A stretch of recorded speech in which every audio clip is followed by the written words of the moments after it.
Hello everyone. Thank you for joining. And I will thank you everyone for joining. Welcome this morning, and we're really excited to talk to you this morning about the theme, which is Soar to Success.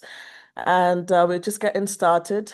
And whether you are getting started, I know there's different people on this call at the moment, but whether you're just getting started in agriculture or whether you're looking to sharpen your skills, this session is for you. It's for everyone involved, everyone who is looking to take another step, to take a bold step towards agriculture. And we have a couple of speakers on this call today who have generously given the time, who are here to teach us, to put us on the right path, to give us the right track to carry on if we need and if we want to diversify into this sector. So we do have, I believe we have all our speakers on today.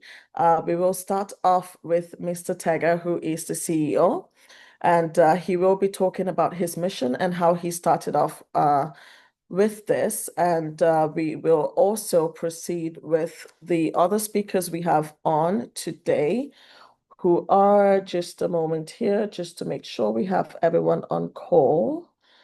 So we have Dr. Michael Adeoye on call today. We have Ms. Etimbok Imok. We have Mr. Tiki Yinyega. We also have Mr. Ikena Akune. We have Mr. Michael today as well with us. And we also have Mr. Olatunde Olafinihan. We also have our CEO here, the founder, Mr. Tech.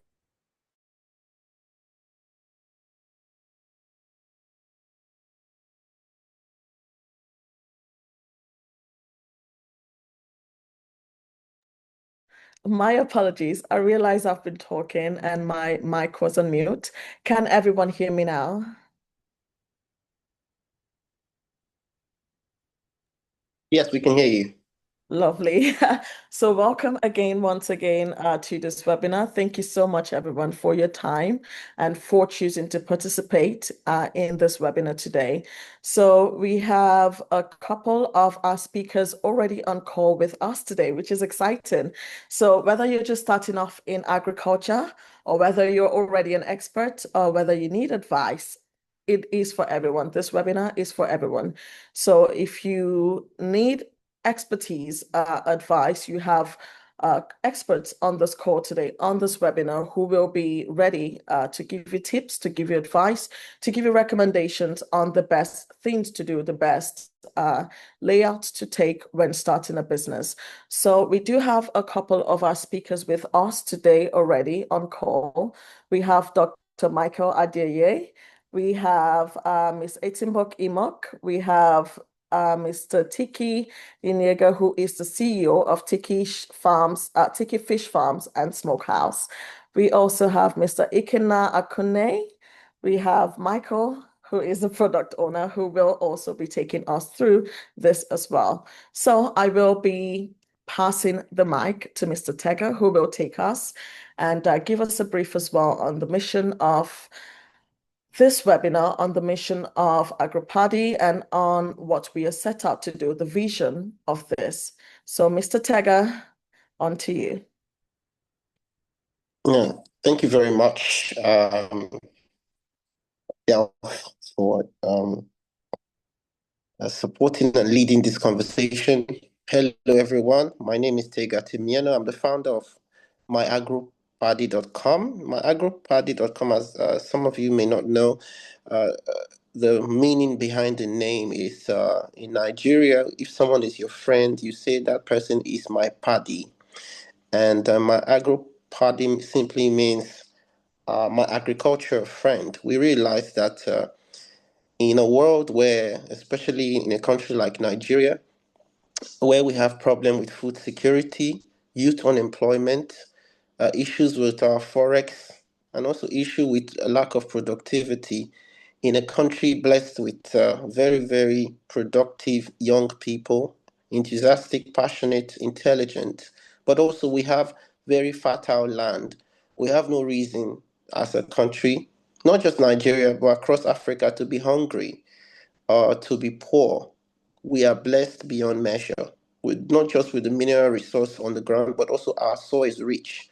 So, therefore, we want to create a new generation of agricultural millionaires and billionaires in Nigeria.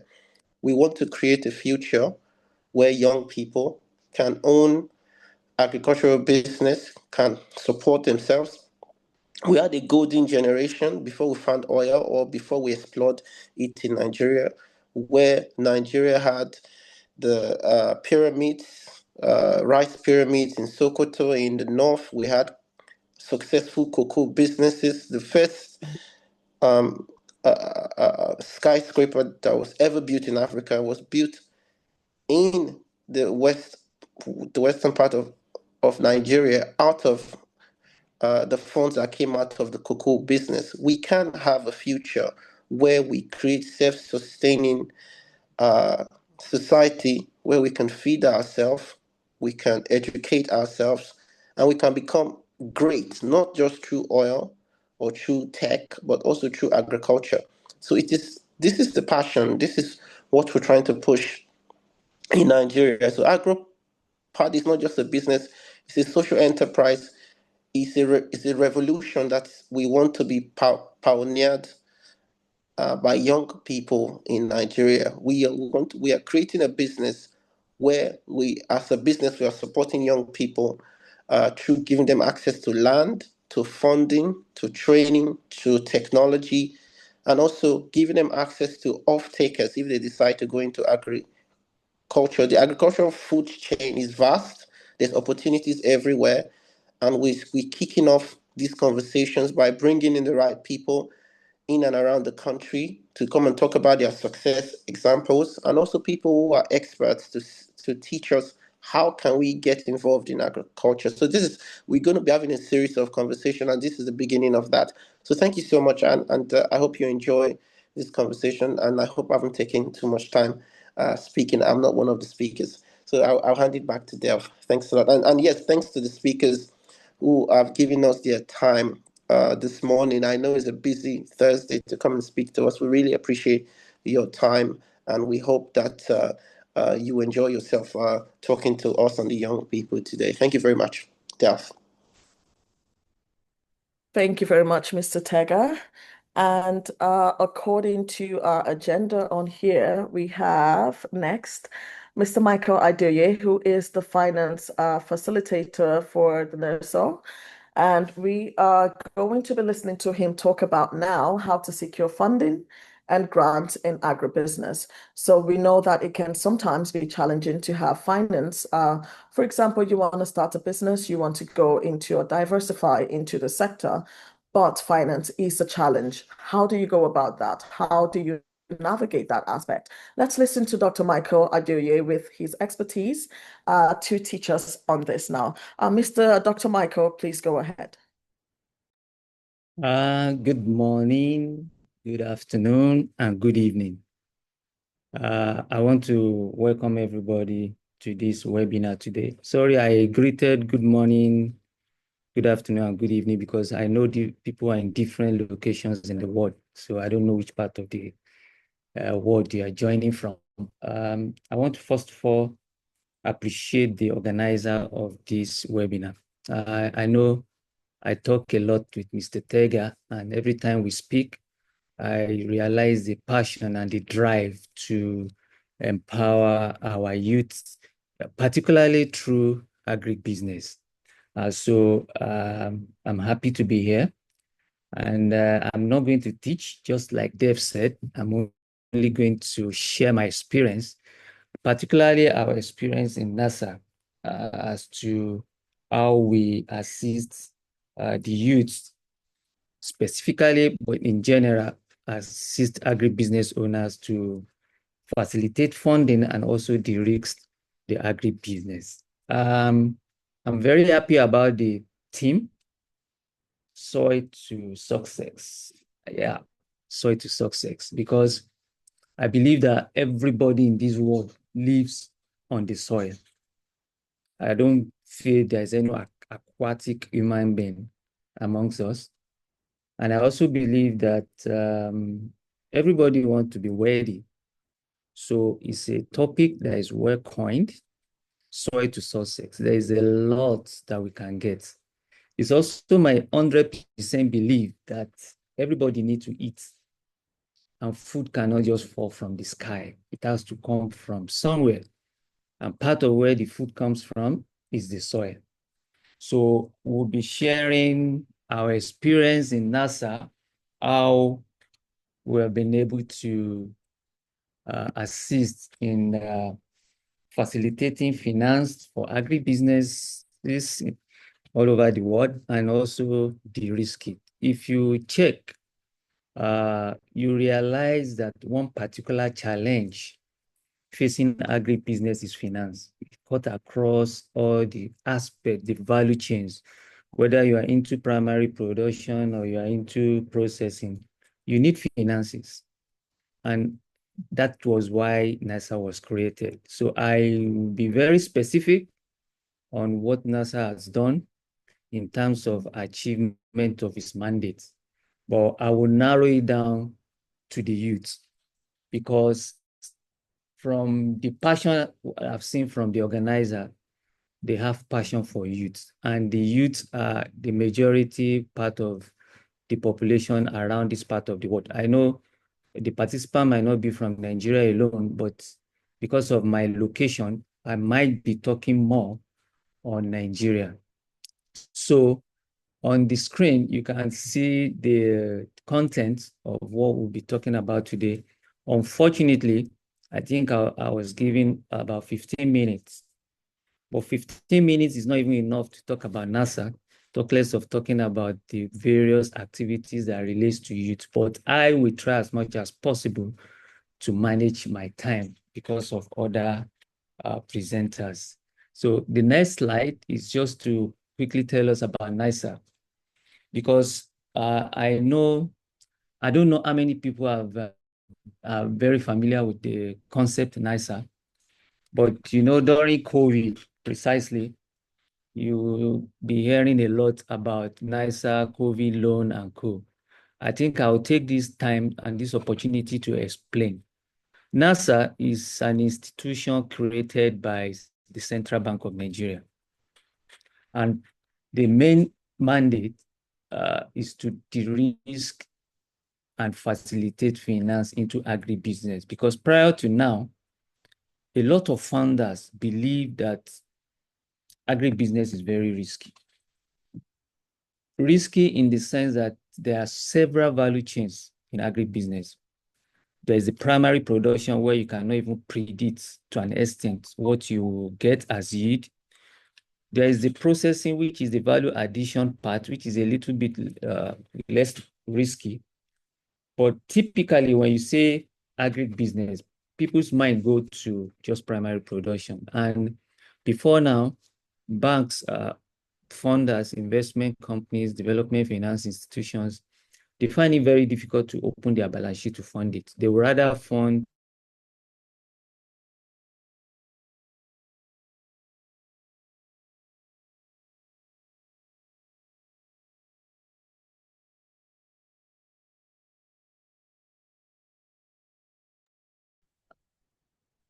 I believe there might be a technical issue because I believe Dr. Michael has just been cut off.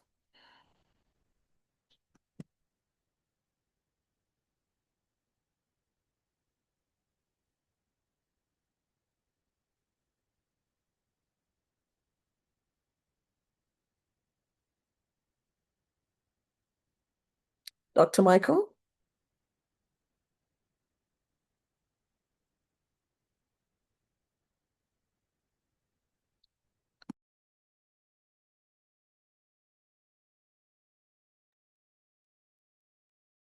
Can everyone still hear Dr. Michael? No, we can't hear. We Okay, can't so hear him. that's just not me. I believe there is a technical issue, so we will just have to Just taking a look here. I'm just waiting on him to see if he can return back on. But otherwise, we'll just give him about 2 to 3 extra minutes, and hopefully he comes back on.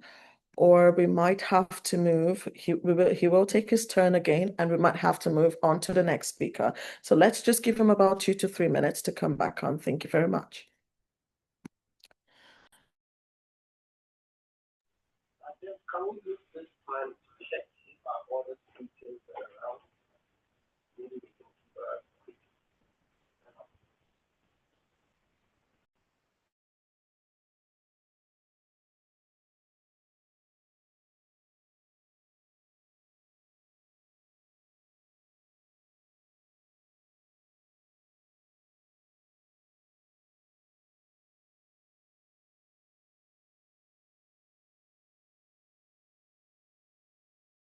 Okay, so while we are still waiting for Dr. Michael to be back, I believe it would be good to move on to our next speaker who we have on here. If Dr. Michael returns, we will definitely have him take another turn. But in the moment, Sorry, good day, Def. yes, Sorry, I'm back. I'm so sorry about that. that's okay. Welcome back. Let us continue with Dr. Michael now, Yeah, and we will I'm take him. so sorry. Absolutely. Thank you I very had, much I for had coming. I had a network issue. No problems. Thank you for coming back on. Please So continue. I'm so sorry about that again. I was just trying to give a background of why NASA was created because of perceived risk of financial institutions.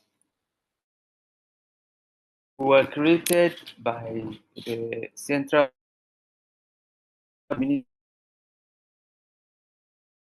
Ministry of Agriculture and Food Security was part of it, and even the central bank, the Nigeria Bankers Committee. Like I mentioned before, I was thrown out. We have a mandate of raising commercial bank agri portfolio because as at then, prior to 2013, when we were established, most banks they didn't want to open their balance sheet to fund agribusiness because of that perceived risk. So we were created to provide some form of comfort, which I'm going to explain in my subsequent slide. Also on insurance, before 2013, the number of farmers subscribing to agri insurance, there are very few, less than 500,000. Not because they don't want to do it anyway, but because a lot of insurance companies, because of also the perceived risks and they didn't want to lose so much money, they were not taking up agri insurance aside the then NAIC. So part of our mandate when we were established is to increase the uptake of agri insurance from zero, that's 500,000 smallholder farmers to 3.8 million smallholder farmers. We also want to increase commercial lending from the then figure of 3.8 million to increase it to 3.8 million. Prior to now, smallholder farmers were not very organized, well structured, so they found it difficult to access funding from NASA. We were established in 2013. Uh, Initially as a desk office inside the Central Bank of Nigeria, not until 2016 when we were given our autonomous, so we were given our executives. And since then, we've been operating as an independent body. I mentioned earlier about COVID-19 and NASA. NASA, there's a NASA microfinance bank. And the NASA microfinance bank is entirely different from the NASA PSC that guarantees uh, agri credit. So they works with the NISA PSC, but there's also a NISA microfinance bank owned by central bank. So, but it's always important to state that there are two different institutions. So sorry, I was using two slides. So let's go to the next slide.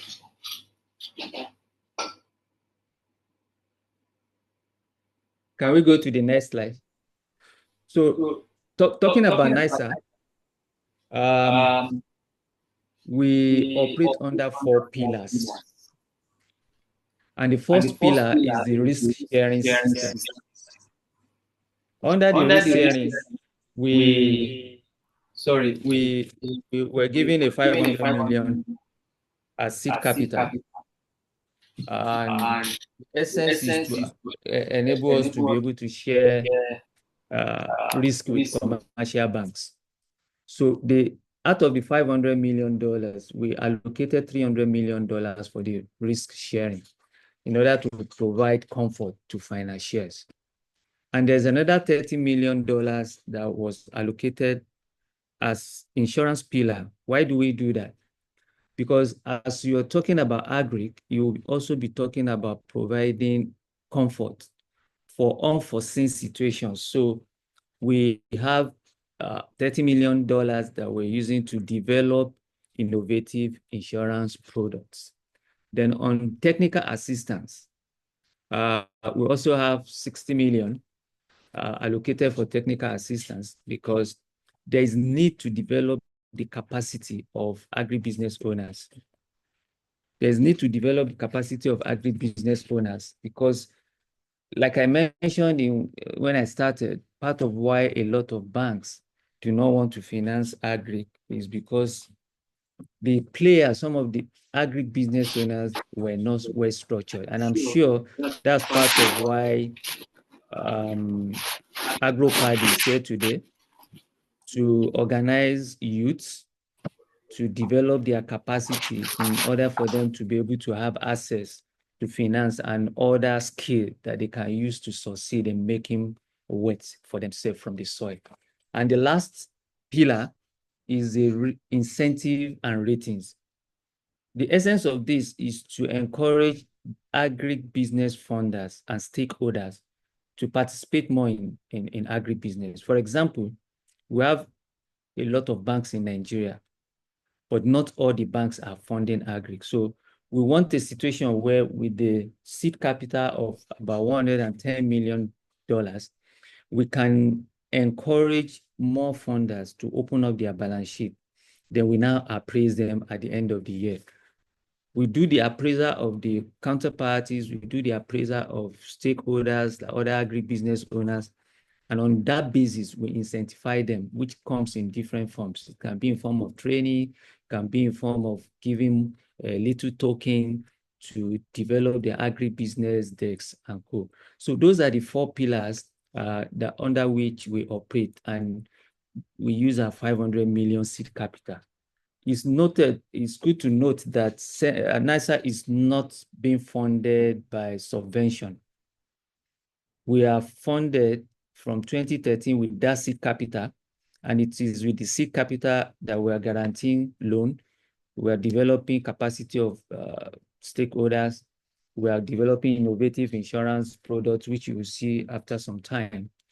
And with this seed capital, we have been able to assist agribusiness owners, including the youths that we are targeting today, to improve their wealth creation. I will go maybe in some slide, you see how NISA is able to do that. So the next slide, I'm sorry, I need to just take time. The next slide is very important that Sorry we for talk about. interrupting, Dr. Michael. You have about 10 more minutes. We are missing our next speaker, so you have a bit more time. Okay. Thank So you. now I just need us to understand the demography of youths in Nigeria specifically. If you check the population of Nigeria, we have over 95 million people that are youth. And when you define youth, we mean people from between the age of 15 to 29 by the National Youth Policy of 2019. And if you check the category again, based on what you have on the screen, the people between 15 to 35 years, which makes up our 95 million, majority of them are women. So we don't talk about youth in Nigeria without talking about women.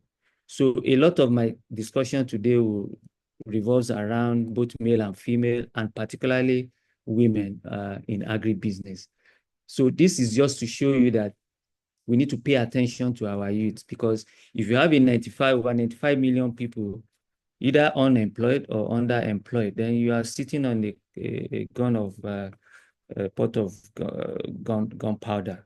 It can explode. And that's why these days you have a lot of insecurity, because when you are not engaging the youth, they are like idle minds. They can be prone to do some dirty businesses. So this shows the demography of youth in Nigeria. I just said it's good I mentioned that, so that you know that the mission, what you have accomplished, what you have decided to accomplish, is actually going to help the country as a whole. So the next slide talks about some of the challenges that youth are facing, because we cannot just talk about creating wealth from the soil or from agribusiness without even understanding what the youth are going through. When you understand the problem, then you'll be able to provide solutions.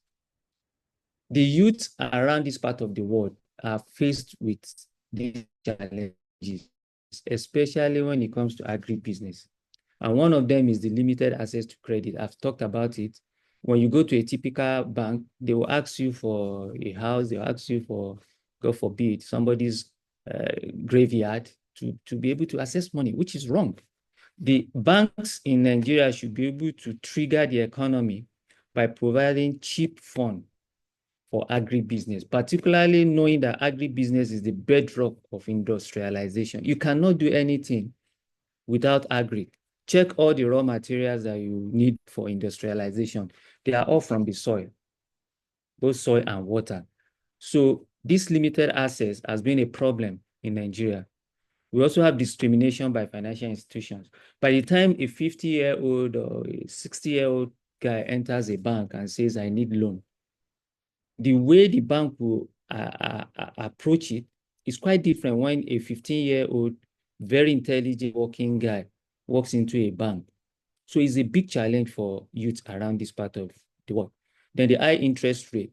I know you guys are conversant with what is happening in the environment. Almost every other 3 months, we increase the MPR rate. And that translates to the interest that can be charged by commercial banks. So the rate of interest for agribusiness is very, very high, which is not supposed to be. If you really want to succeed, if you really want to engage, there must be some form of intervention on agribusiness financing. So this has been a challenge, and part of why NASA is created, which we are doing very well, is to de-risk this agribusiness, because when you de-risk the business, it means the premium or the interest rate that will be charged by funders can reduce. Because if I fix the value chain as NASA, it means you have reduced the risk on the part of the business. So you will be able to convince the banks not to charge as high as 35, 40. So what we're doing in NASA is to work with other funders in the capital market, development finance institutions, and foreign partners to ensure that we facilitate cheap funds for agribusiness, particularly for youth that forms the bedrock of the population in Nigeria. Because of time, you can see high rate of loan default. In as much as the youth in Nigeria are very intelligent, they are very hardworking, a lot of them are also prone to peer pressure. So you see them trying to meet up with challenges around somebody is wearing Gucci, I want to wear Gucci. All these things can lead to loan default, and the youths want to belong. So part of the challenges that we have financing youth is on the high rate of loan default, lack of training and capacity development, which NASA is already handling. Then the linkage to market. One thing is for you to produce, another thing is for you to be able to sell.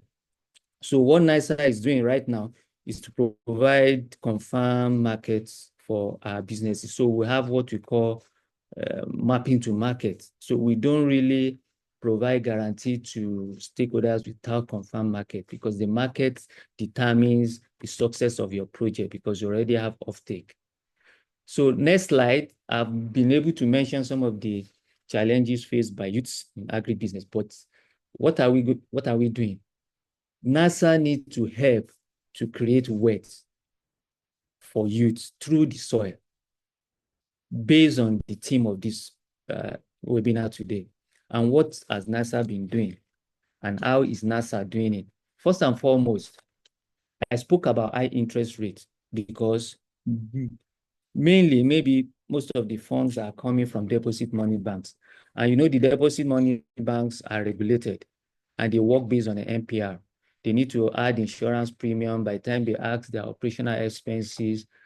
There is no way you can get low interest rates. So what NISA is doing is to collaborate with stakeholders, public sectors that can actually bring some funds, low cost fund that we can mix with funds from deposit money banks. I'll give you an example.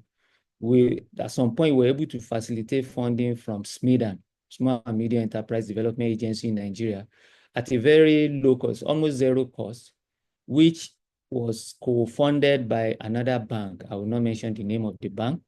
And it became a blended finance, and it was targeted towards youth and smallholder SMEs.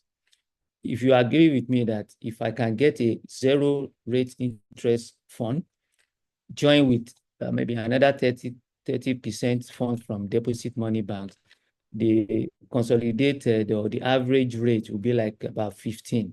So we work out to collaborate with people to provide blended finance. This will help a lot in encouraging the youth to be able to participate and succeed and create wealth for themselves from the soil by farming, by doing other mechanization businesses. Is still related to the soil because you need mechanization to till the soil. You need seed to be planted. Youth can get businesses by providing certified seeds. They can get businesses by providing mechanization services, and they will create wealth for themselves. But this is what NISA is doing by collaborating with other funders to provide blended finance. Another thing we do, which is obvious from the presentation, I think the second or third slide, when we said we have a fund, $300 million for providing credit guarantee. NASA can provide credit guarantee to youths in agribusiness to the tune of up to 75%. And I said up to 75% because that's the cap. Depending on the value chain, like I said, we have the pre-upstream, like the mechanization, the inputs. We have the midstream, the upstream, where you do the actual agribusiness planting, rearing of animals. We have the midstream, where you do the value addition, and the downstream, which is the market. Depending on the perceived risk, we spread the CRG coverage. For the most risky part of agribusiness, which is the primary production, NASA can support the youths with 75% credit guarantee. How does it work? How it works is, as a youth, you go to a bank, or we link you to a bank and you request for a facility. But because there is no tangible collateral, NASA will be able to support the youth with a coverage of 75% on the principal and interest unpaid. The implication is, if you have a facility for 1 year as a youth, and you are going into production of maize, for example, in Edo State, NASA will talk with the bank, look at your business plan, and support you with the 75%. So if you are taking 100 million facility, and God forbid, all things being equal, you are unable to pay, NASA will pay the bank 75% of the principal and interest outstanding. So you will see the distribution of CRG coverage in one of those subsequent slides. We also do capacity development. In talking about risk sharing, you can see between 2016, even though we were established in 2013, but you know, those are formative stages. Between 2016 to now, we've guaranteed over 250 billion naira agribusiness from different funders. And the good thing about it is, like I said, if there is a failure or a default, NASA will pay claim. Out of the 250 billion to over 840 projects, we've paid claims of only 4.6 billion. It means the funder has called that the obligor has not paid. So we paid over 4.6 billion. But that is not the good news. The good news here is we guarantee the 250 and we pay the claim, but we have recovered 4.2 billion from the claims that we paid. leaving an NPA ratio of maybe 0.75 or less than that. And in terms of capacity development, because you need to be knowledgeable to be able to succeed, to create success from your activities from the soil. We have trained staff of deposit money banks, because part of the challenge is why fund is not going to agribusiness owners, including the youth that we are talking about today, is lack of understanding of agri as a business. So NASA almost every other month engage on training the staff of deposit money banks, development finance institutions, capital markets now. And we have trained over 8,202 staff and even 700 farmers. We As part have of about our 5 minutes, Dr. Michael. Thank you. yeah. Okay, my time is up. Almost. We just have about 5 minutes, please. Thank you. Okay, so let me be specific on some of the programs that we have rolled out for youth. One of them is the Youth Innovative Agribusiness. It is targeted towards youth. The next slide shows how it works, because the youths are migrating from the rural areas. The next slide, they are migrating from the rural areas to the urban and peri-urban. So what NISA has done is to design this program targeted at youth to make, permit me to say this, to make farming very sexy and very attractive. So we designed this program that has a lot of other initiatives. Of the what we want to achieve is to encourage the youth to manage agribusiness and do it successfully. And we want to facilitate finance for them, create a horizontal and vertical youth participation, so that we want every youth to be able to participate in agribusiness. The next slide will show you some of the platform and models we have deployed. One of them is the controlled environment agriculture in urban and peri-urban. We call it CROps. What this does is we don't want you to go to the bush. We don't want you to be kidnapped. So you can actually practice agric in the urban areas where you are operating in form of greenhouses.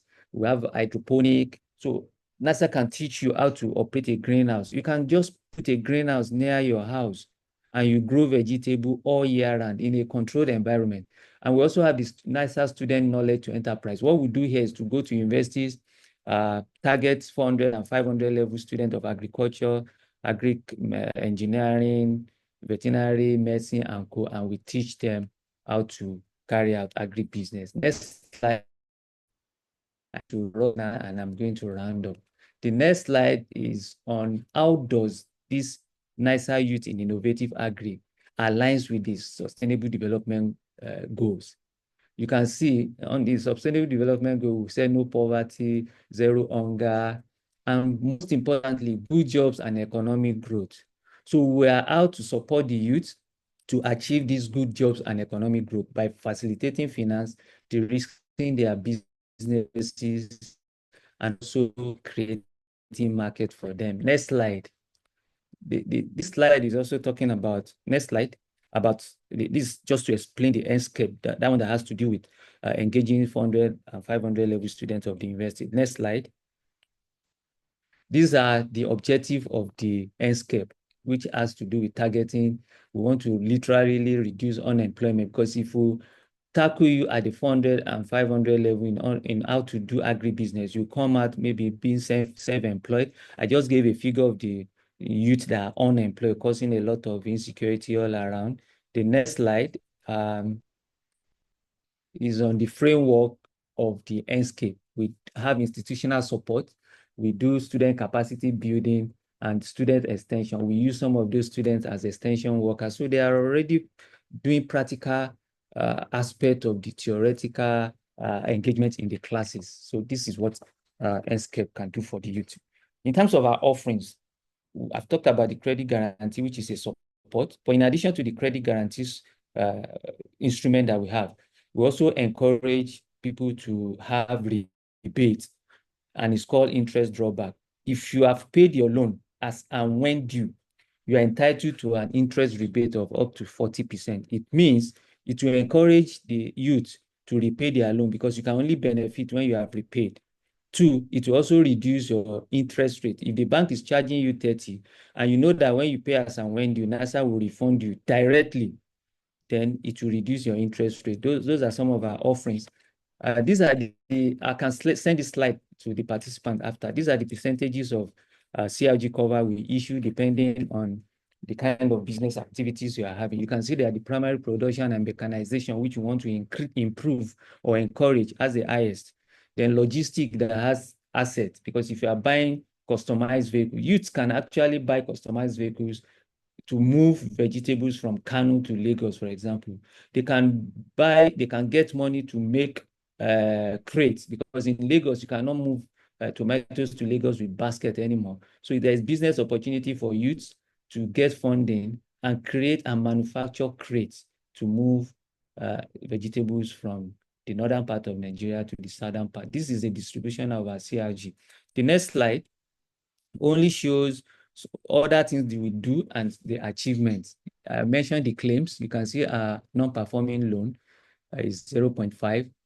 We have developed innovative insurance that is called area yield index. It's nicer that facilitated it. The implication is when you're expecting yield of 2 metric tons from your farm, because it's your yield that will pay your loan, and you get 1 metric tons, the insurance will pay for the deficit of 1 metric tons. It's very successful. The insurance companies have paid over 5.4 billion as claim, and premium of over 370 billion. These are not small money. Without the area yield index, we wouldn't have been able to do this volume of agribusiness. Then in risk management, we've deployed a lot of risk management tools to also protect the youth and make them successful. Next slide. These are the, we call it agro-geo cooperative. We form cooperative by structuring farmers in a cooperative, identifying them, putting the BVN, so there will be no political farmers. So these are the cooperatives that we formed around youth and women in Nigeria, and they've been able to get funding. So to be specific, the cooperatives around women and youth that we have organized and supported. Next one, which is almost the last, I guess. Those are, how can youth in Nigeria earn from NASA's operation and to gain something from NASA operation? You can leverage on a credit guarantee scheme as a youth to support your request for loan. You can also benefit from the innovative insurance product. The good thing that the innovative insurance product has been sold to 9 other insurance company, unlike when only NAIC was the one doing insurance. We have a consortium of insurance companies that are now selling the area yield index. You can engage in processing if you feel that primary production is dirty.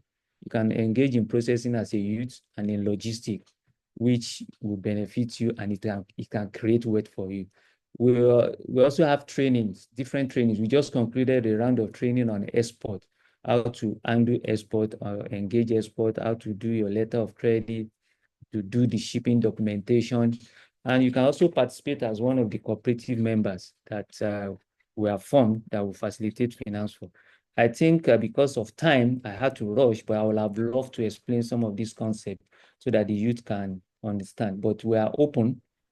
Our room is open. We can be reached on phone, on emails for any inquiries relating to how to succeed as a youth, particularly from soil. Thank you for listening, and sorry for the glitch that was experienced when I started. Thank you. Of course. Thank you so much, Dr. Michael, for your time. We really appreciate you taking us through this and explaining the different ways that we can access finance in especially this sector and especially this business as well. We really appreciate it. And if any of you have questions as well, please look in the chat. You can always drop your questions there. You can also visit our website. On the chat, we have all the details there if you require further information as well. So next, let us meet our next speaker, Etimbok Imok, who is the inspiring founder of 80 Farms Global, which is one of Nigeria's leading mushroom cultivation and processing brands. So she has, you can see on here, she has a background in soil science and business management.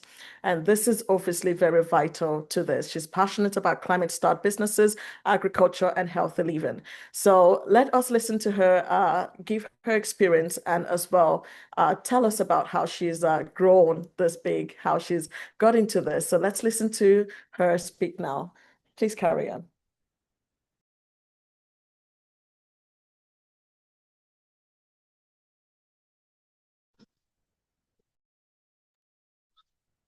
Hi, good morning.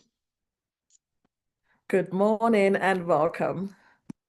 Yes, please confirm you can hear me loud and clear.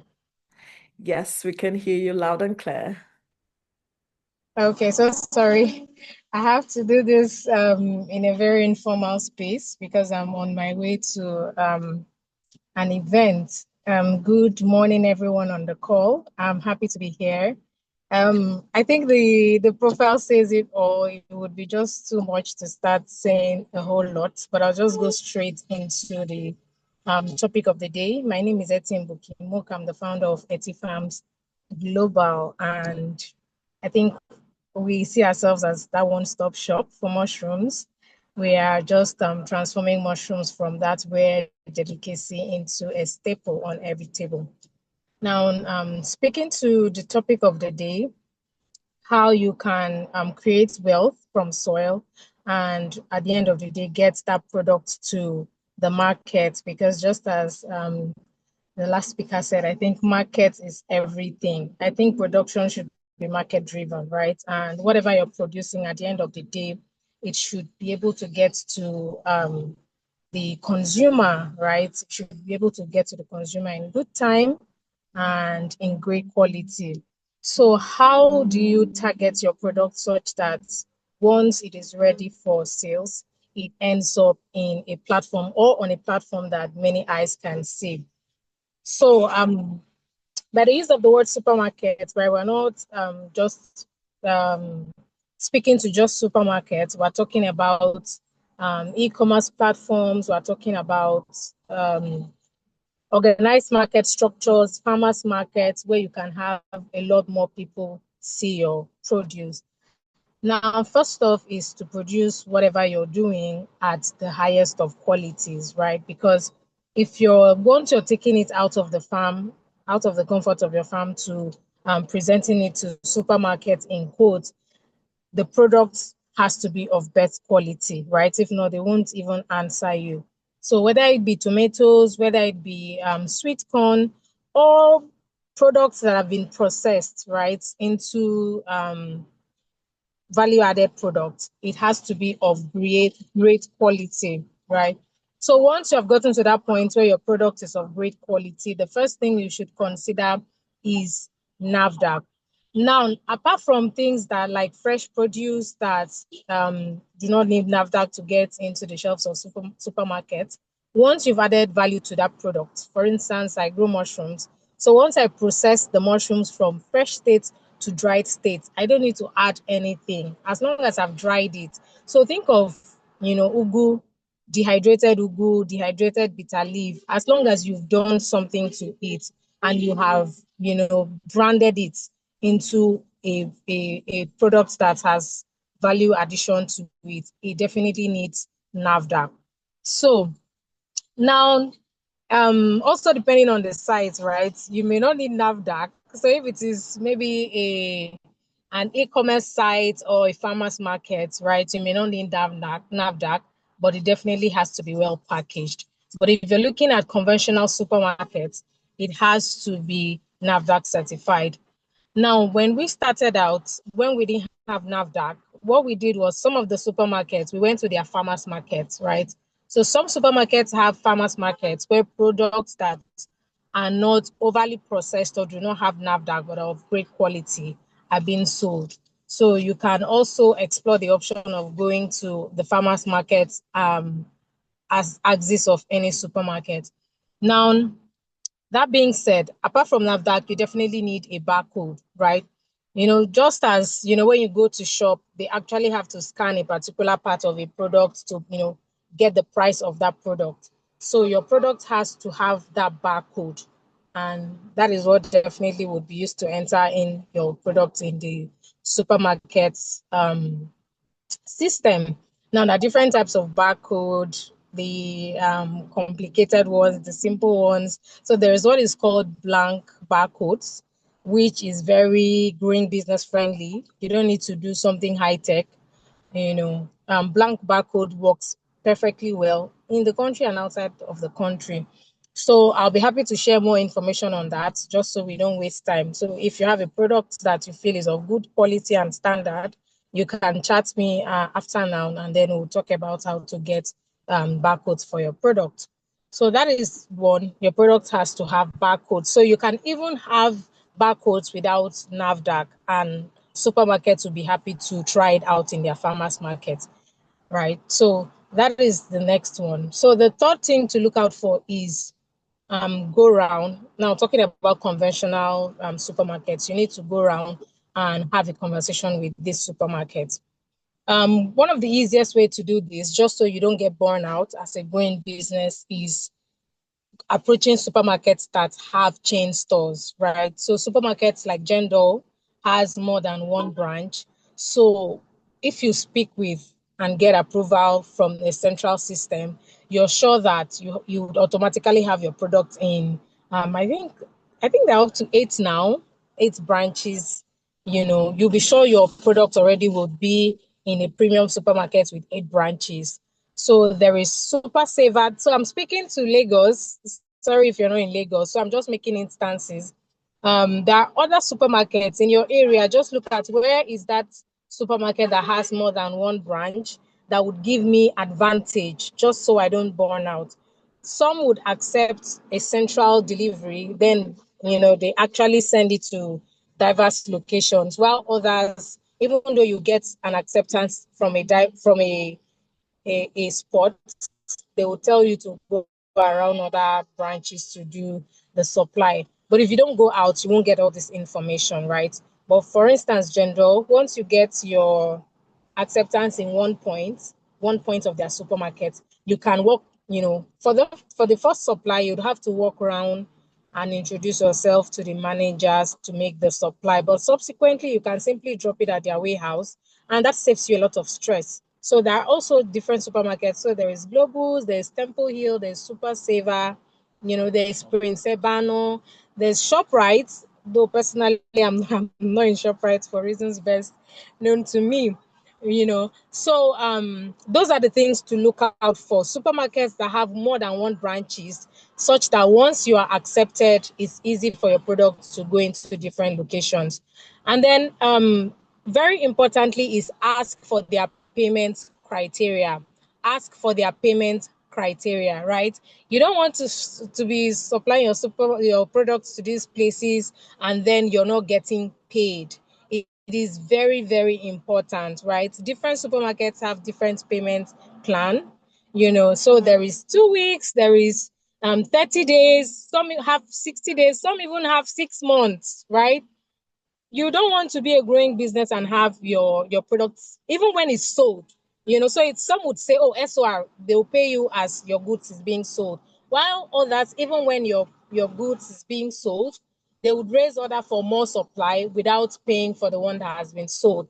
So please find out wherever you are going to. Do not be shy. Ask what their payment plan is. So if it doesn't work for you, you simply, you know, check other places. So these are very important things. And then for e-platform, please put yourself on as many e-platforms as possible, right? Because you never can tell where the sales would come from. Most of these e-commerce platforms are free, right? You don't need to pay to get on them. For those in the agri space, you can check out Price Pally. They're doing amazing work.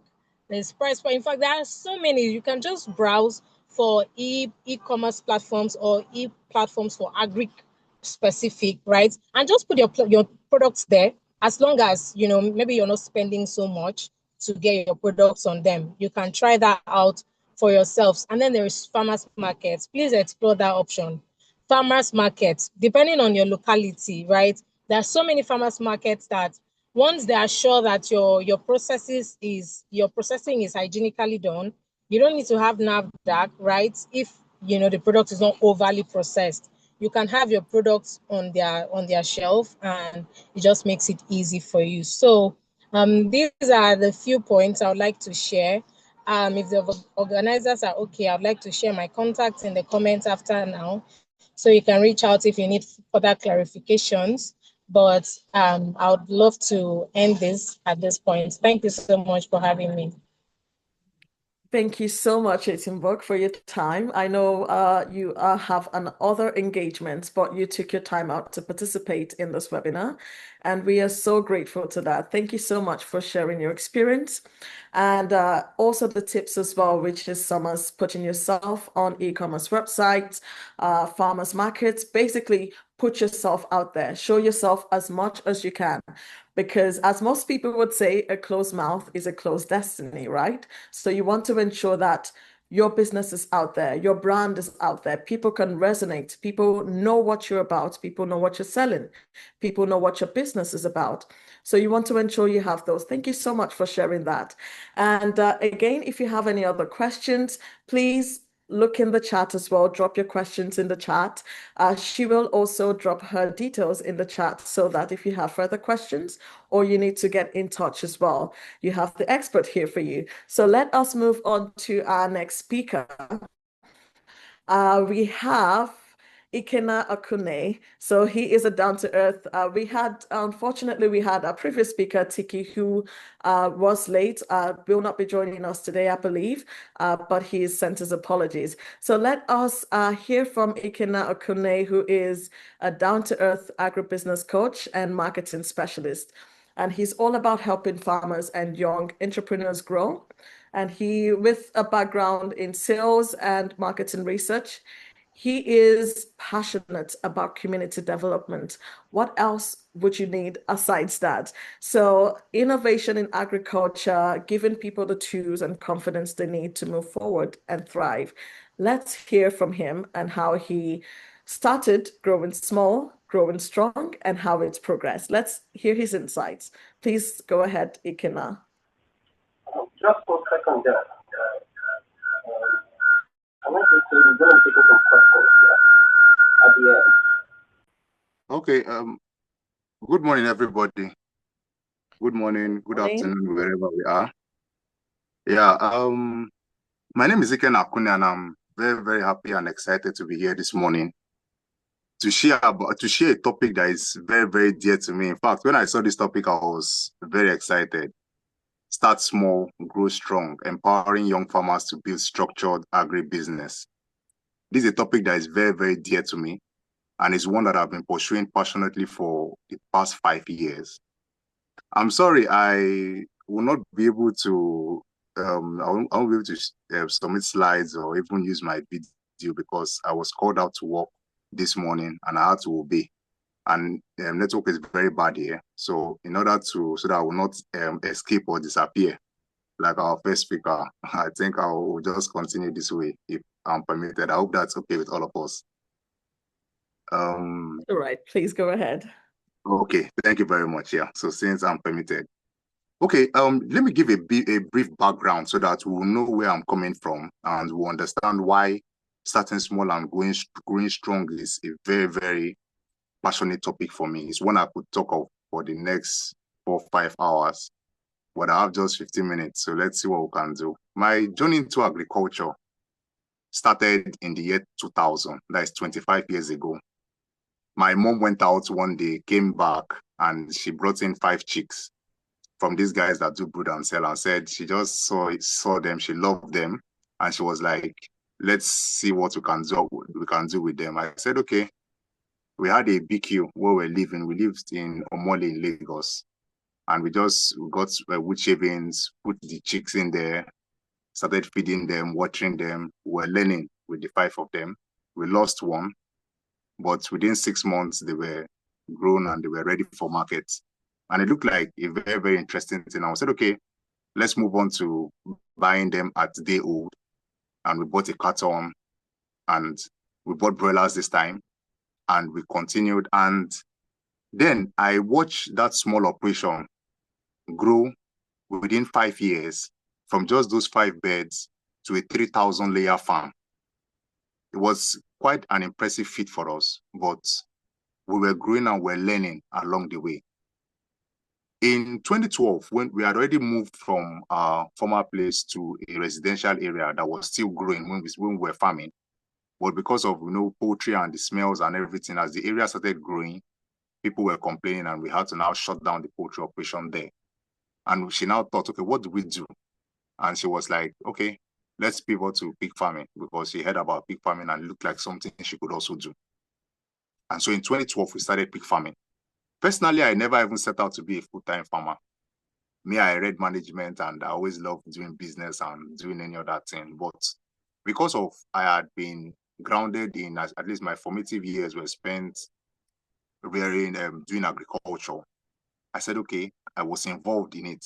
I was helping out with records keeping, learning how to keep records, and even inventing ways for us to do the record keeping. I helped out with branding, because branding is something I'm very, very passionate about, not only for just agribusinesses, but especially for even small business owners. I helped out with market research, and then I helped out with overall management. In 2020, COVID hit, as we all know. And like a few months before that, I think in November 2019, she had already announced to me that she wanted to resign, she wanted to retire, sorry. And I was like, okay, no problem. Let's see what we can do about it. Then COVID hit. And for as many of us are familiar with the pig farming industry, in the same 2020, around the same time lockdown started, African swine fever hit both Nigeria and even other parts of the world. And you found a lot of farmers losing animals, and a lot of them even lost their lives. And at this point, I had to just delve right into farming and even into mentoring, because I saw a lot of farmers losing their livelihoods, losing their lives, losing their sanity, because that was all they knew how to do. And everything shifted for me in that period. And today, I have a platform where I mentor over 700 farmers, both in pig farming and in other farming sectors, where we have conversations, farm visits, and we have interactions. And this now brings us to our topic for today. When I discuss with farmers, of the over 700 farmers I've talked to over the years, I discovered that there's one problem each and every farmer has. And the problem is that 98% of farmers lack structure. 98% of farmers, if you look at that figure, that means that if we have 1 million farmers, we are looking at over 980,000 farmers who don't even have a structure for their own business. We always hear start small, and starting small is very, very fine. But no one talks about the difference between starting small and staying stuck versus starting small and scaling into something meaningful, right? We look at structure, and then, but we have to understand that structure is built on systems. So before you have your structure, which we are supposed to talk about today, we must backtrack and note that the first thing you should look at is that there must be a system. What are systems? Systems are the things that you do, the things you do every day and you do continuously. Your feeding schedules, if you're a livestock farmer, your planting schedules, your record books, your expense logs, your daily routines, even your customer base. These are things that the systems that you must put in place. How do you, every morning, what time do you do this? For instance, if you are a livestock farmer, what time do you feed your animals every day? You just wake up and maybe at 11 o'clock you are feeding, then maybe that's all for today. You move on tomorrow. Or do you have specific times like 9 o'clock in the morning, you feed for morning, and then 3 o'clock in the evening, you feed? What are your entire systems? What are the systems that you're putting in place? And then when your systems now are in place, you now talk about structure. And then the structure is how those systems are being managed. Who does what when, and then how do things move about smoothly. So note that farmers lack structure, but the first problem that farmers have is that they don't even have systems in place. And without systems, you can't structure anything, like I just said. So you see one person is doing the feeding. For instance, if you're in animal farming, somebody is feeding birds, is doing the one mixing the feeds, calling customers, cleaning pens, handling sales. And this person now is trying to scale, because you know that for a farmer to grow big from starting small, you must first of all have a system. And from your system, you now have a structure. That structure now that you put in place now brings you back to scale. It brings you up, sorry, to scalability, which means that you now start growing big based on the system and the structure. And then after you scale, you now look at sustainability, which means how long that your system and your entire operation can last. So there are 4 S's that we must always look around. Now, when I talk to farmers, I always tell farmers that the goal is not to work hard. Farming is very hard work. If you are not a hard worker, you can't be a farmer. That one I can tell you for free, that if you don't work hard, you can't be a farmer. Farming is hard work. But the goal of farming is not just to work hard, but the goal of farming is to build well. And when you build well, it now leads to a legacy. And every time I talk to farmers that I mentor, I tell them that I give them a playbook of what I expect or what is expected for farmers that are really serious and intentional about building systems, about scaling, and about being sustainable. Number one, very important, start with what you understand. Start with what you understand, number one. Don't chase trends. Don't copy what other people are doing. If you are very familiar with the agricultural space, you find out that over the years, a lot of things trend. In 2012, I think, the one thing we're hearing was moringa. Everywhere was moringa, moringa, moringa. Moringa is super food. Moringa is expensive. Moringa is that. Plant moringa in any square inch of your backyard. And then a lot of people went into moringa farming. Where is moringa today? We don't hear about moringa. Later, it was snails. Snail is the white gold. It has great export potentials. Raise snail. People did snail farming. Where is snail farming today? Over time, it was bitter cola, and then there are other things that have been trending continuously. Don't chase trends. Start with what you understand, or start with what your environment supports. I always tell people, number one, have an understanding or a passion for one particular thing, but also look at what your environment supports. For instance, there's some farming we look at. For instance, now we just had mushroom talk. Mushrooms do better in the south. You plant tubers do better in the middle belt and in some parts of the south. If you are doing grains, most grains do well in the north. We have a lot of things that if you are talking about pig farming does well in the south. So you have to look at what your environment also supports, because if you go into agriculture doing what your environment does not really support, it will cost you more time, energy, effort, and money to be able to sustain your farming. So, but doing what your environment supports helps you to scale faster, because all those extra costs and stress will not be on you to scale. So what you know, you can improve, but what you copy blindly, you cannot control. And I want us to note this, that focus breeds growth. You have to focus on something. You have to stay grounded in something. You cannot just say, because I've seen a farmer who started poultry, his birds died. We're talking about within 6 months. He was like, no, poultry is not for him. He said he was going to go into pig farming. ASF hit him around that time. He ran away from pig farming, says no, that right now he wants to do vegetable farming. And that's why he has been jumping from place to place. You have to stay grounded in something. You have to learn. There's always a learning curve, especially in agriculture. In agric, you will lose animals. In agric, you will lose part of your farm, but you have to focus and you have to put your roots down. Number two, build simple systems first. Fancy tech most times is not what you might need as a farmer. You can start with basic things. Records keeping. You don't need to have a spreadsheet, have a laptop or so. You can use a biro and pen. Start writing. Track what you feed. Track how much you spend to feed. Track your expenses, your sales, everything that you do on your farm. You should track all of them. Know what it costs you. If you're a crop farmer, if I wake you up in the morning and I ask you how many heaps can you get in an acre of cassava? What is your yield? How much fertilizer does it take for you to properly plant or to properly take care of an acre or a hectare of land. You should have all these facts. Livestock farmers, how many bags of feed does it take for you to take maybe X number of chickens to the market? You should know your figures, know everything about your business. Keep a list of your customers and know what their buying patterns are. If you know what the buying patterns of your customers are, you'll be able to produce very, very well to meet their expectations and not always have when your customers are not ready to buy. Because whether I like it or not, market is the biggest problem of farmers. Every farmer you encounter really is not really about how to do it or what to do. The biggest challenge 99% of farmers have is access to market. We hear every day, people eat, people must eat every day, people must survive, and you run into agriculture.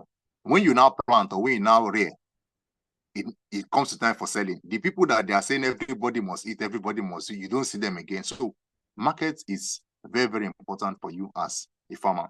Then number 3, once you have put in your systems, your structure will follow.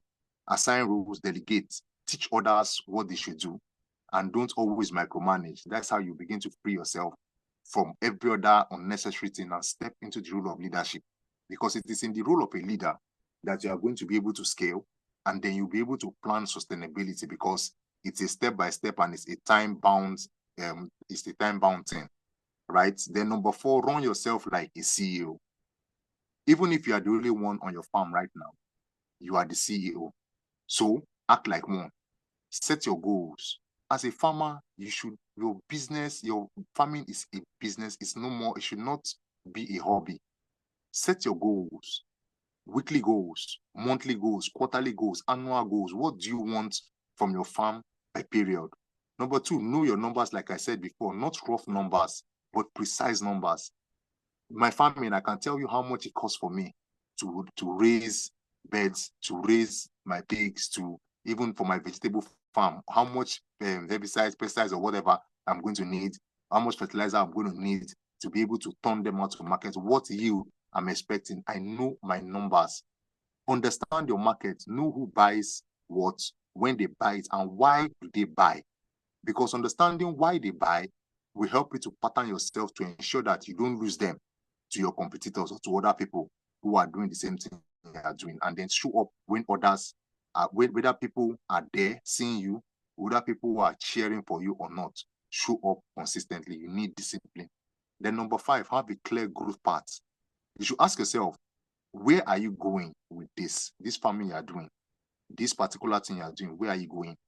Ask yourself what success looks like for you in maybe X number of months, maybe in 6 months when you go to market, in the next 1 year, in the next 2 years. What does it look like when you talk about success for you as a farmer? Ask yourself that, are you reinvesting? When you make profits, how do you do your profit? You put in 1 million, you made profit of 300 or 400,000. What do you do with your 400,000? Do you reinvest into the business to grow the business, or do you take the entire profits out and just continue like that? You have to ask yourself what you are going to do with your profits, and then ask yourself also that, can this operation grow without you? If you are not around, what happens to your farm? That is a very, very big question. Usually I'm not around. Right now I'm not around. I'm not on the farm. I can stay away from my farm for up to 1 or 2 months, and farm will still run effectively without me. That is very, very important for you as a farmer to ask yourself that, if you are not around, so that you can always have time to make plans for your farm, to diversify, to increase your own efforts, right? So those are very, very important for all of us to know. So please, let's stop romanticizing agriculture like it's a last resort or like it's a side hustle.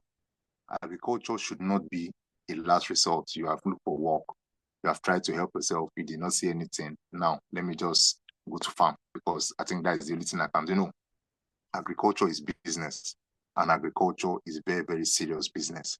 And any serious business requires systems, requires structure, requires a growth mindset, and requires long-term strategies, right? So if we must build farms that will create jobs, if we must build farms that will feed nations or even build generational wealth, like what our first speaker talked about, we have to take all these things very, very seriously. Your structure will build your tomorrow. So I want to talk to all of us, whether it is for those of us who have started something, especially those of us who have started, or even if we are even thinking about it and we are ruminating and wondering when and how we are going to start. I want to tell you this, that you should not stop. Don't stop, but stop playing small in your mind. Stop playing small in the way you do. Build with intention. And so that means that from today, let's make the commitment to ourselves that as we go out, we will begin to work on our systems, begin to put things in place. Because once you can do something successfully and you can replicate that thing that you have done in a bigger way. For instance, if you rear 100 chickens and you can take that same process and do it in 2,000 chickens without having problems or without having any issues, you have successfully scaled in agriculture. And that is very, very important. Whatever you do small, you should be able to replicate it in a bigger way without you losing focus or losing quality. And then also build with structure. Because the farms that will lead this continent will not just be productive farms. They are farms that will be prepared to take the lead. And I think I will stop here because my time is far gone. And if you Awesome. have any questions, I'll be willing to take them. Thank you very much, everybody. Thank you so much, Ikena. This was very insightful. Thank you for your tips. Thank you for your advice. Thank you for sharing your experience as well. It's just as you said, you mentioned some really great points. I was also taking notes myself because those are really great points. Just a little summary of what he shared his experiences. Start with what you will understand. Don't chase trends, right? Farming is hard work. If you're not ready to put in the work, you cannot succeed. So, as with any other business, anyway, if you are not putting in the work, you will not get the success you need. So, thank you so much for sharing all the tips and insights with us. We are so grateful for your participation today as well. And just to put this in, reality, to put this practically, we will now be speaking with Michael, who will take us the product owner. He helped us with all of this. So he will now show us how to go about this website, how we can make applications as well, how we can do this. Let's hear from Michael and we will take it from there.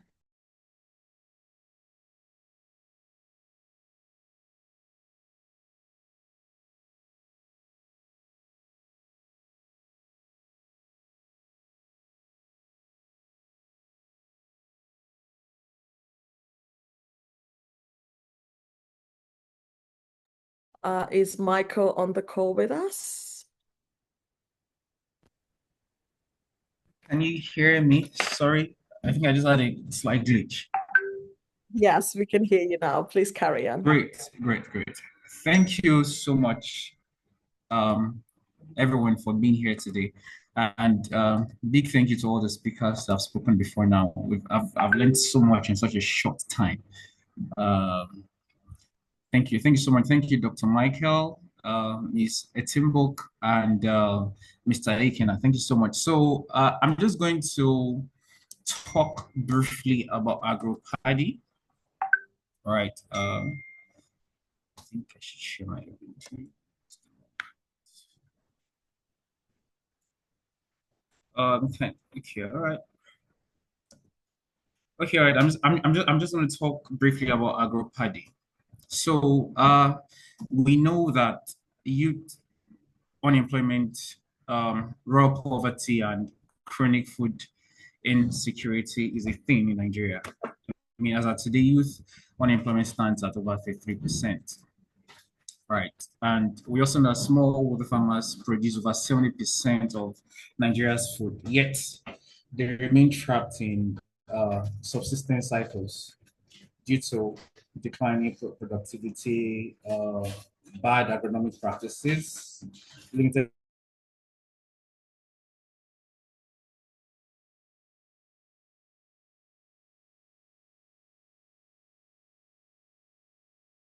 All right, I think we got stuck on some technical issues there with Michael. Access to finance, just like hello, Yes, can please you go can ahead. you We can hear hear me? you now.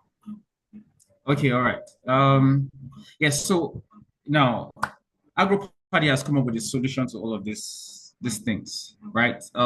AgroPadi is an inclusive, tech-enabled farmer-first platform that basically transforms what smallholder farmers are doing from a subsistence activity into something that is scalable, profitable for them, and that's driven by technology. And how we are able to do this is that we're able to tackle all these barriers that I've mentioned by providing a fully integrated and end-to-end support ecosystem that basically helps to increase their productivity, access to markets, and basically participate equitably in the modern agricultural value chain. So what we are offering basically very easy. Number one is we are able to grant access to land through government and private partnerships. We are already doing that, right? We also, just a moment, let me fix my.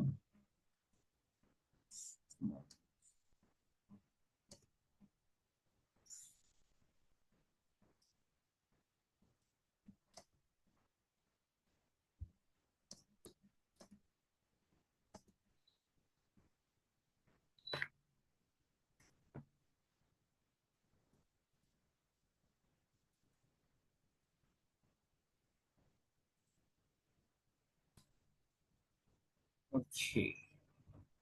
All right. Thank you. Yeah.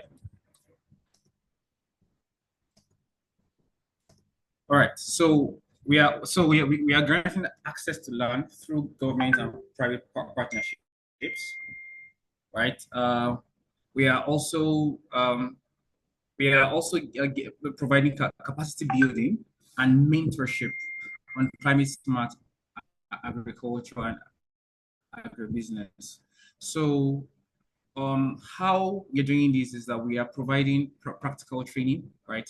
Peer-to-peer mentorship and continuous extension services. So we have a lot of trainings on our platforms, right? For different kind of farming enterprise, from plants to livestock and agricultural services. We also have a lot of digital farm management tools and a dashboard. So our farming facing dashboards really gives you real-time guidance to how you go about your production, from your crop health to market price, gives you weather alerts, access to the digital record keeping. I mean, you can keep records of your yield, right?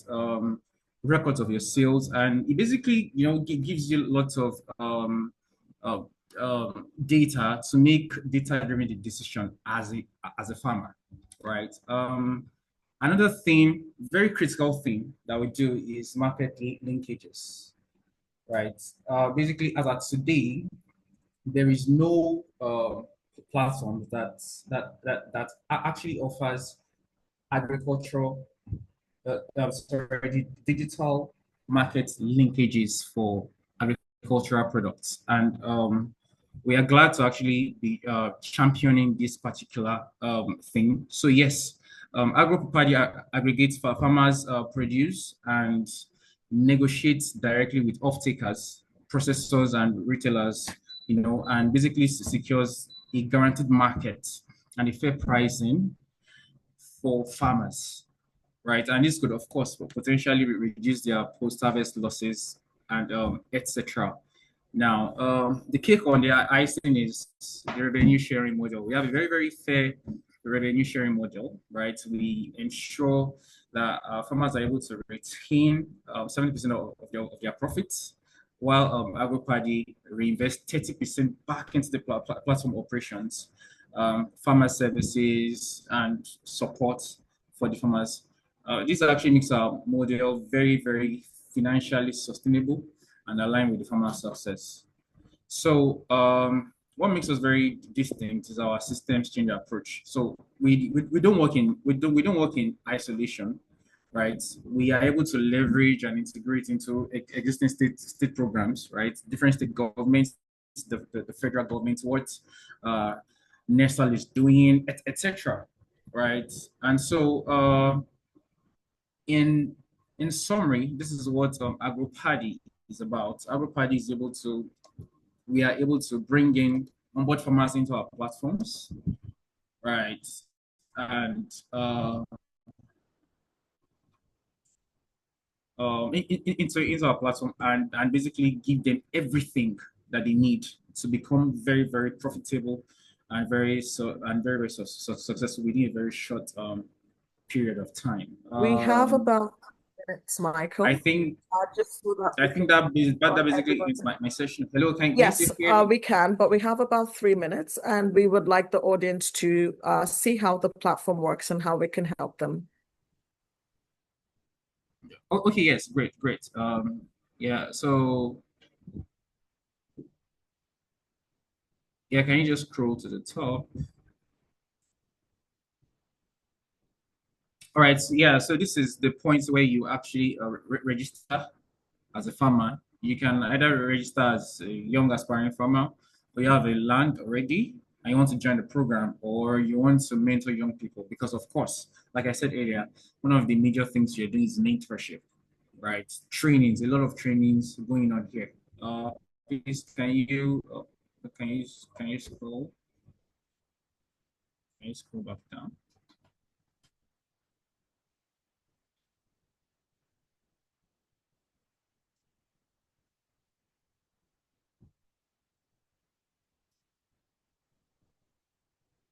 So just a moment.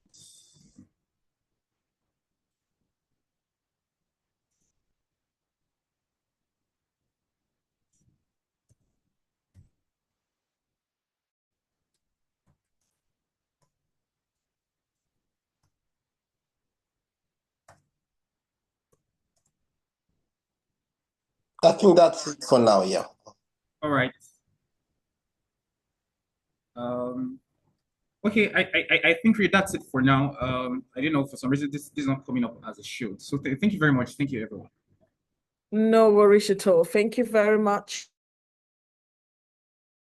We have just seen how, just based on what Michael showed us, and I do believe the website link has also been dropped in the chat.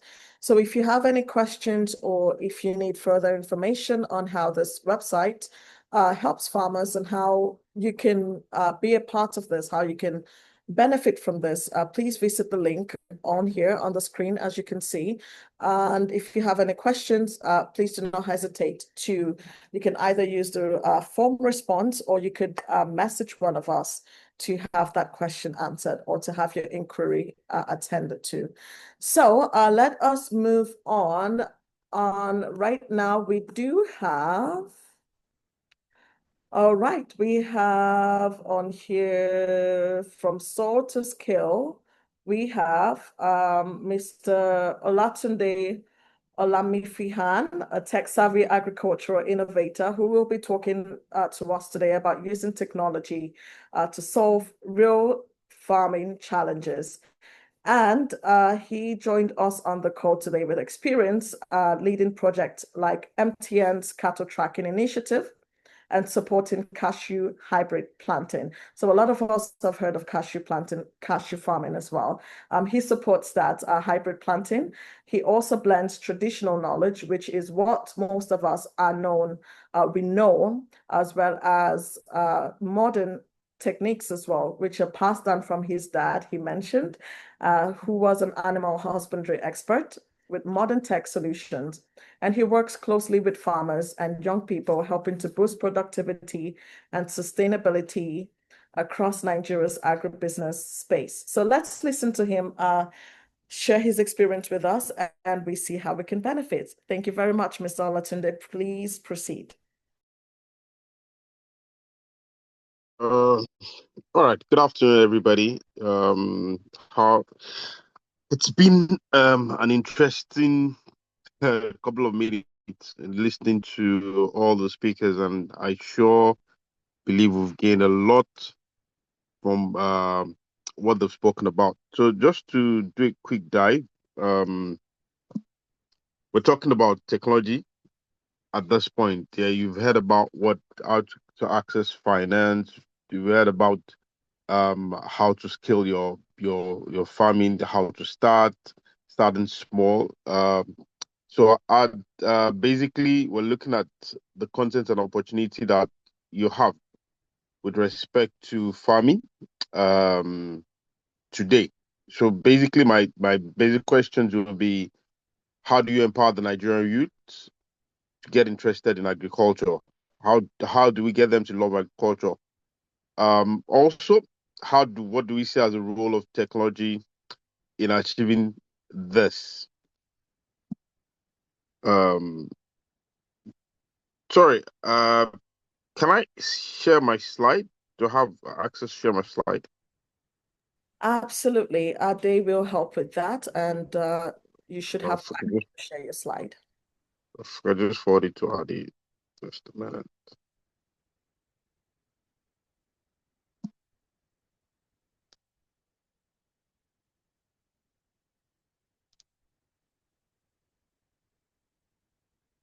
Again, while we're waiting for that to be presented, if you have any questions, please remember to use the chat. Drop your questions and they will be answered. Thank you.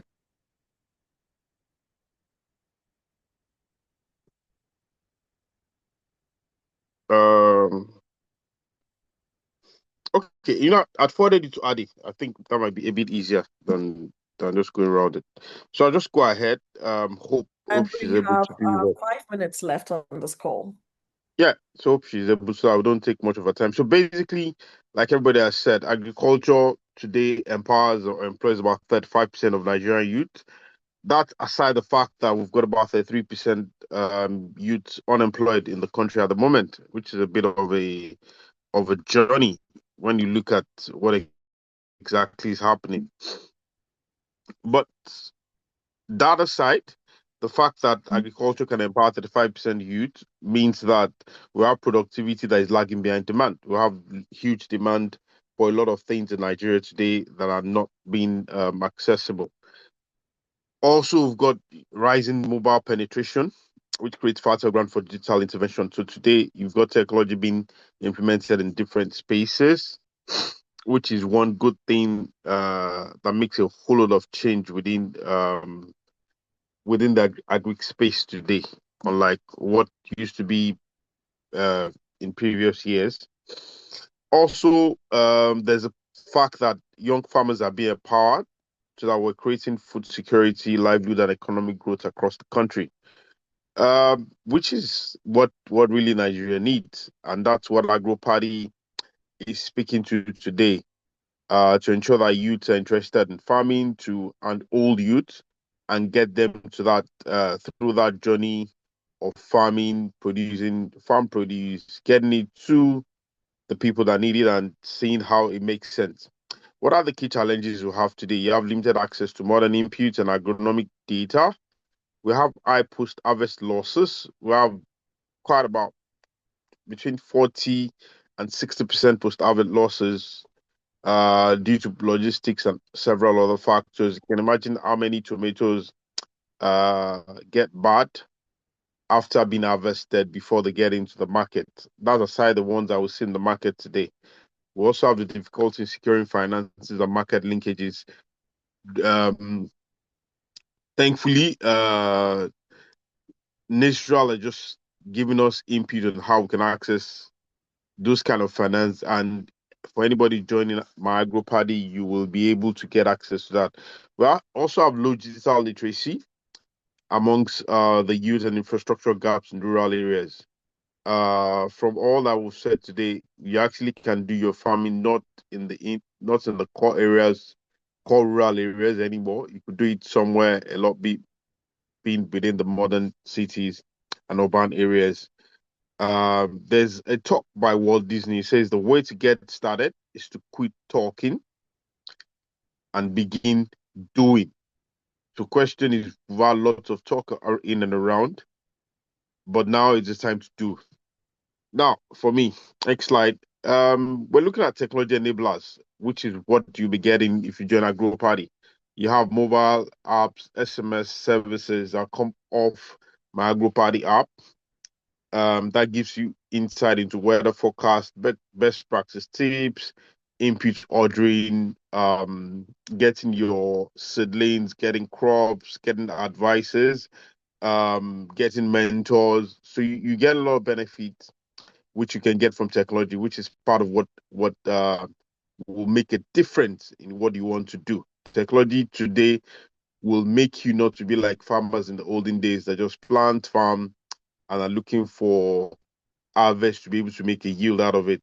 You've got today IoT sensors and drones which you can install. That provides you with soil moisture monitoring. You actually can do better precision spraying of your herbicides. So it's just not that you just take it and you're just trying to spray your entire farm.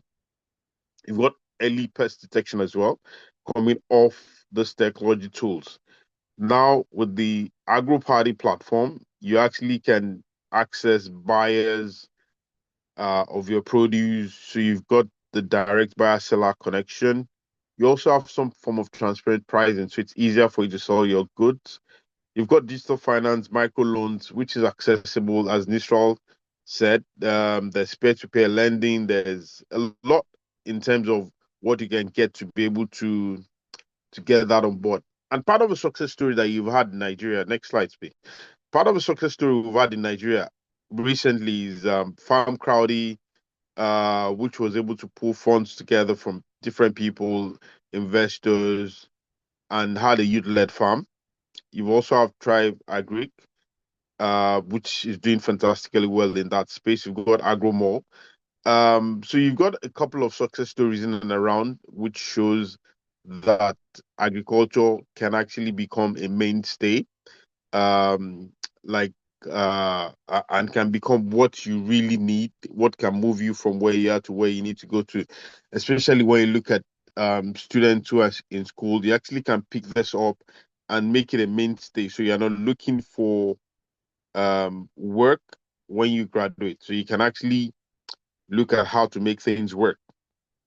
In terms of implementation roadmap, I think the first start and where to start from is engagement. You need to partner with AgroPadi. You need to link up with the web and SMS advisory services, which means you need to register, get on board, and then you can kickstart your journey. Then you can move to scaling up, which means you need to start to learn your journey. You need to learn what you need to do. Like one of the speakers said, it's not about starting snail farming today, then tomorrow you want to do peak farming. You need to keep a focus, and when you keep a focus, you need to know as much as possible around what you want to do. Then you need to sustain what you're doing. Means you need to integrate with other farmers, integrate with the farmers marketplace, create necessary e-market and digital finance models. Find a means of being able to get your farm produce in and around. You need to join the youth corp and peer-to-peer networking on MyAgroPadi. So you're actually talking to other people. You don't do things in silos. Farming is not done in silos. You need to speak to people around, and MyAgroPadi platform provides you with all of that. You need to ensure you have a mentor also as well on the platform, and you need to continuously engage your mentor. You need to speak with your mentor. You need to get your mentor on board. You need to be able to explain what your challenges are so that your mentor can now also prefer you with advice and some form of solution that you might be able to implement. In summary, I think for us it's a call to action. You've got policymakers that are being engaged periodically. So in terms of incentive for rural and digital agri grants, so that everybody can have access to something that will be able to get them to be on the farm and yield. You also have some form of private sector engagement, whereby you're bringing in the private sector as well. So you've got a lot to leverage on. You've got NGOs and academia also that you can gain from. So from the learning platform, you can pick up so much uh, for yourselves to be able to start your farm and be a success. Also, as a youth farmer, the most important thing today is you need to sign up so that you can actually join the program and look at how to make it a success. So in summary, really, we're saying agriculture can have technology as an enabler. So you can use technology today to make a lot of difference, which is what you get. So in terms of technology, you can get a lot much more value for what you're doing rather than just farming blindly. So you can use technology to get your soil sample test. You can know what to plant, where to plant, and you can do a lot much more. You can do a lot of your um pesticide. You can do a lot of watering, irrigation, just using technology. So not like previously where farmers will farm and you're waiting for rain. You can plant all year round. You could do hydroponics, which means you actually can do that at the back of your house easily or whatever space you have. So there's a lot that you can use technology to do with farming, and which means there's nothing holding you back. And for me, the last word will be get on board and let's make agriculture the real state in Nigeria. Thank you. Thank you so much, Mr. Olatunde, for taking your time to give us this insight, for being participative in this. We really appreciate your time. And just to remind everyone, most of the speakers have dropped their contact in the chat. So please reach out to them if you need, and also sign up on the website so that you can get access to mentors and coaches for free. And if you have any questions, always reach out to us as well for that. Thank you so much once again, Mr. Olatunde. We've heard from the speakers.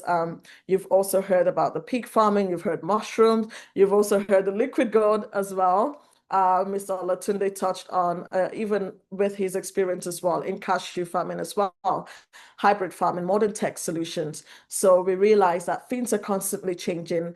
It's not always traditional. It's not the same things you knew before. So to ensure that you're keeping up with the pace, to ensure that you are in the right market, to ensure that you are implementing the technologies available to you. You want to ensure that you get all of it right.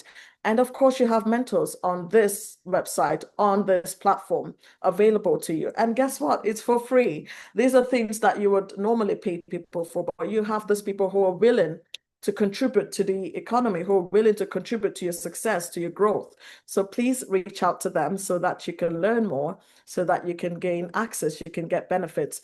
There is a question and answer session, but we are also behind on time. Thank you very much, Bright, for being here for us. Just because we're a bit on time and we want to make sure we wrap up quickly, I will pass this on to Mr. Tega, who will wrap the session up. And if you have any questions, please leave them for us. Thank you. Thank you very much, Delph, for moderating the session. I don't know if there are questions. I can see that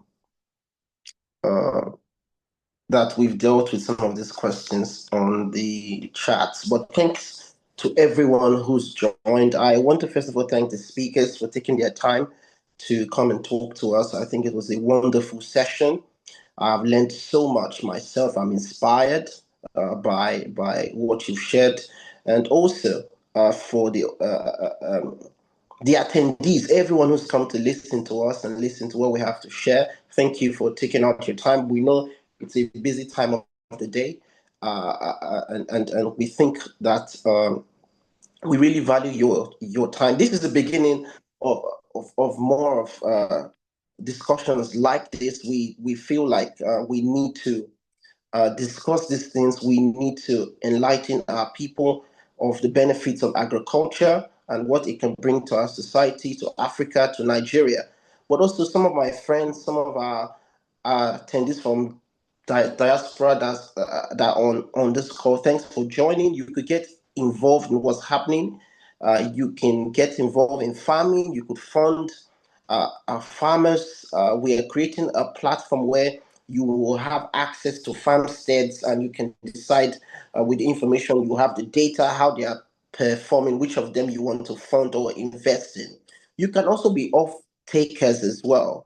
For instance, the UK has opened up its market, saying that people can import things from Nigeria now, for instance, with paying little or no tax on that. So please take advantage of the opportunities. You can import things. We have a huge amount of diasporans now living in the UK that you can actually import or export things to. Again, you have relatives in Africa that are asking you for food. Instead of giving them food, teach them how to feed themselves. Tell them, buy a goat, buy this. It's almost time for Christmas. If you give your relatives fund now to buy chicks and to rear them, in Christmas, they might have 10, 20, 50 that they can sell, and they won't have to disturb you for funds. So we have to look for ways to make sure that the people that are dependent on us are independent and they're able to fend for themselves. There's so much we can do, but thank you for your time. We expect we're going to have more discussions, but also follow our pages on Instagram, on Facebook, on LinkedIn. We're going to be putting out more information and more opportunity to engage. And if you have any questions, please reach out to us. Thank you so much for your time. We'll end the call now. Thanks a lot. Thank you, Mr. Tega. Thank you very much, everyone, once again. We really appreciate your time.